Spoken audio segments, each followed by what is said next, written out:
c'est Dabarou TV qui m'a inspiré. En l'occurrence, mon jeune frère Bok, Barabas Rokuman. C'est lui qui m'a inspiré parce que qui lui cru que Parakou est un gros marché, Parakou c'est une ville suffisamment développée quand même pour abriter beaucoup de médias. Personne n'y croyait. Et nous a convaincus à travers ce qu'il réalise qu'il y avait une place, il y avait des places à prendre à Parakou, d'où l'inspiration de venir à Parakou. Maintenant, vous savez, nous avons toujours fait dans le journalisme classique, mais aujourd'hui, le journalisme est dynamique. Il faut, pour avoir un bel audimat, pour avoir assez de visibilité, être en contact des populations afin de faire corps avec eux.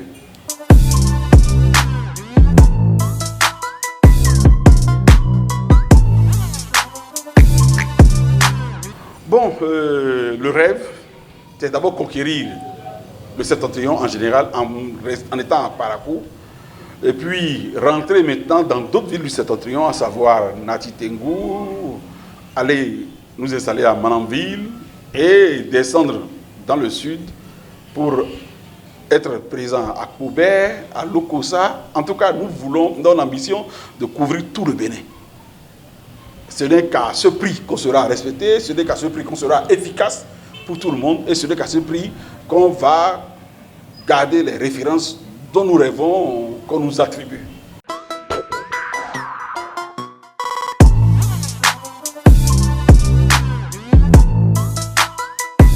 Pour ce qui concerne le lancement, nous n'avons pas fait dans un lancement classique. Nous voudrons permettre aux populations de nous connaître. Alors, la direction régionale a initié une journée porte ouverte qui se tiendra le samedi prochain de 9h à 18h. À cette occasion, étudiants, soudeurs, menuisiers, femmes, élèves, tous passeront ici pour nous poser des questions. On répondra à tout. L'origine de Benoît Libéré, la suspension que nous avons connue le 8 décembre 2011 sous le régime Yahi, comment nous l'avons vécu, quel était ce qui nous était reproché, pourquoi et comment nous avons gagné devant le tribunal, en l'occurrence la Cour suprême. Nous allons répondre à toutes les questions.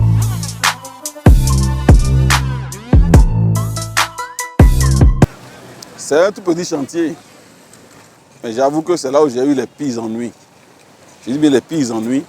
C'est pourquoi, pour la finition, il a fallu que je passe 2 semaines d'affilée ici à Parakou pour pouvoir finir ce chantier qu'on a débuté depuis 8 mois. Or, en temps normal, c'était un chantier qui allait durer au plus 2 mois, 3 mois. Puisque c'est du préconçu, c'est des conteneurs qu'on a seulement superposés pour sortir le design. Ma première difficulté a été le maçon qu'on m'a présenté. C'est un gentil ami, un bon monsieur, à qui je voulais aussi rendre au moins une certaine gratitude par rapport à des choses qu'il m'a faites. Je lui ai dit, trouve-moi ton propre maçon pour m'aider à construire vite fait une fondation et à poser des compteurs là-dessus. J'avoue, j'étais à milieu que celui que lui appelait maçon, en fait, n'était pas un maçon. C'était un briquetier qui, à force de fréquenter des chantiers, essaie de donner le titre de maçon. J'avoue, c'est avec lui que j'ai eu les pires ennuis. Mes pires ennuis, ça, il m'a dépité. Je n'avais plus envie de continuer. Bon, puis après, les soudeurs, les menuisiers que j'ai fait recruter en ont eu pour leur démonstration. Ça n'a pas été facile. Je dois remercier l'Éternel qui a révélé les petits tas de la finition. Il a fallu qu'on ramène d'autres maçons pour décaper totalement le crépi qui avait été fait et reprendre en y mettant assez de cicalide pour rendre étanche l'arrière de la bâtisse. Parce que l'autre maçon ne se donne pas là. Et je veux que vous montrez sa photo parce qu'il ne faut plus le laisser avoir d'autres victimes. Quand on reconnaît ce métier, il ne faut pas s'aventurer sur le terrain de la maçonnerie. Ce n'est pas bon. Ce monsieur fait déjà peut-être trop de victimes. Il faut qu'on l'arrête. J'ai souffert de ce monsieur. Vraiment, j'ai eu des problèmes. Je suis même demandé à Parakou s'il y a des ouvriers. Évidemment, pour finir, j'ai dû amener des gens de Cotonou. Un petit truc, mais qui m'a tendu les nerfs. Comme j'aime le dire, qui m'a fatigué. C'est pourquoi Je suis devenu ouvrier. Depuis 7 heures, on est là pour remblayer la devanture et mettre ça au moins plus ou moins propre afin que nos compatriotes qui vont venir demain pour la journée porte ouverte voient qu'on est un peu propre. Des difficultés, j'en ai eu. Bon, difficultés financières, ça, bon, c'est dans le pays, tout le monde a ça. Ça n'a pas été facile. On a cassé la tirerie du groupe de presse pour finir cela. Mais c'était dans l'ordre des choses. Le pays est dur, donc quand tu veux faire quelque chose dans cette période-là, tu dois suer du sang pour réussir. Donc, ce n'est pas des difficultés outre, c'est des difficultés normales. Seulement que, dernièrement, là, et ça c'est mystique, ça c'est par la cour ça. Mais on va rester dedans. On a reçu une colonie d'abeilles qui s'est imposée et a trouvé refuge dans les coins, les jonctions des conteneurs. Il y avait vraiment une grosse quantité d'abeilles venues pour nous chasser d'ici. Et on a dû faire 3 jours de repos forcé avant de réussir à régler le cas. Et on a réussi. C'est mystique, mais on a réussi. Parce qu'on est venu pour travailler. Il n'y a rien pour nous empêcher. Je précise rien. Je suis un homme de défis et j'aime les défis.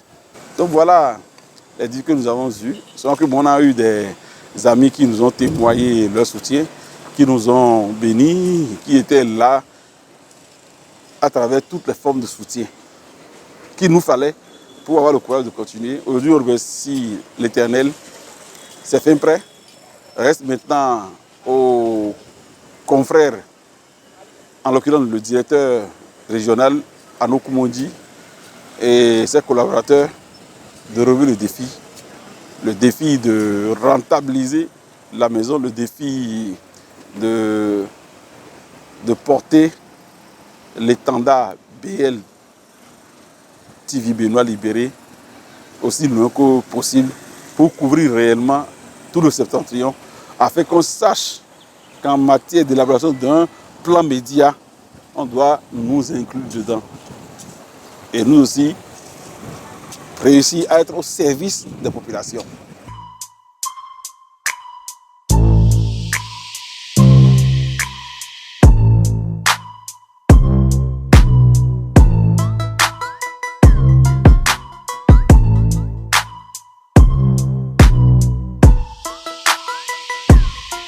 Je venais déjà dans le septentrion, je venais déjà à Parakou, j'ai beaucoup voyagé dans de nombreuses villes du Nord. Et donc, je connaissais déjà Parakou et plein d'autres villes du Nord. Et quand le DG, bon, on l'appelle DG souvent, hein, c'est le promoteur, et c'est notre grand frère à tous, quand il a décidé de créer la direction régionale à Parakou, j'ai trouvé que c'était une opportunité de découvrir davantage le Nord et donc j'ai décidé de venir et je ne regrette pas déjà puisque les gens sont joviales, gentils, courtois. L'ambiance est fraternelle quand même et jusque-là j'avoue que je ne suis pas déçu.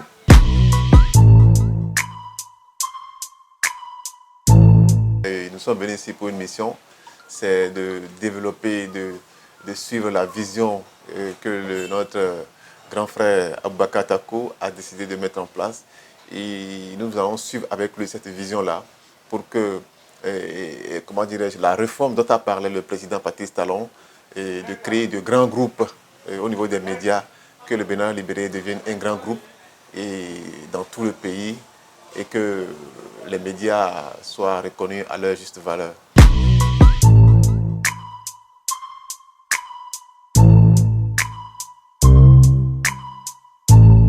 Je crois que par la grâce de Dieu, nous allons aboutir et faire de très belles choses ici à Parakou et dans le septentrion. Je dois remercier encore le maire de Parakou, le SE, parce que Parakou, à travers cette constitution, j'ai compris que Parakou, vraiment, c'est du grand au proprement figuré.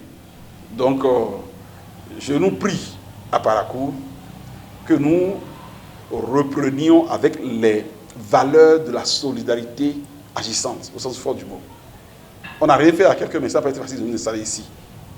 Donc, j'en appelle à la volonté de chacun et de tous qu'on devienne encore plus solidaire. La solidarité, c'est la clé du développement d'une ville. Je fais confiance aux membres de mon équipe, à mes confrères. On va gagner le pari. Grâce à Dieu.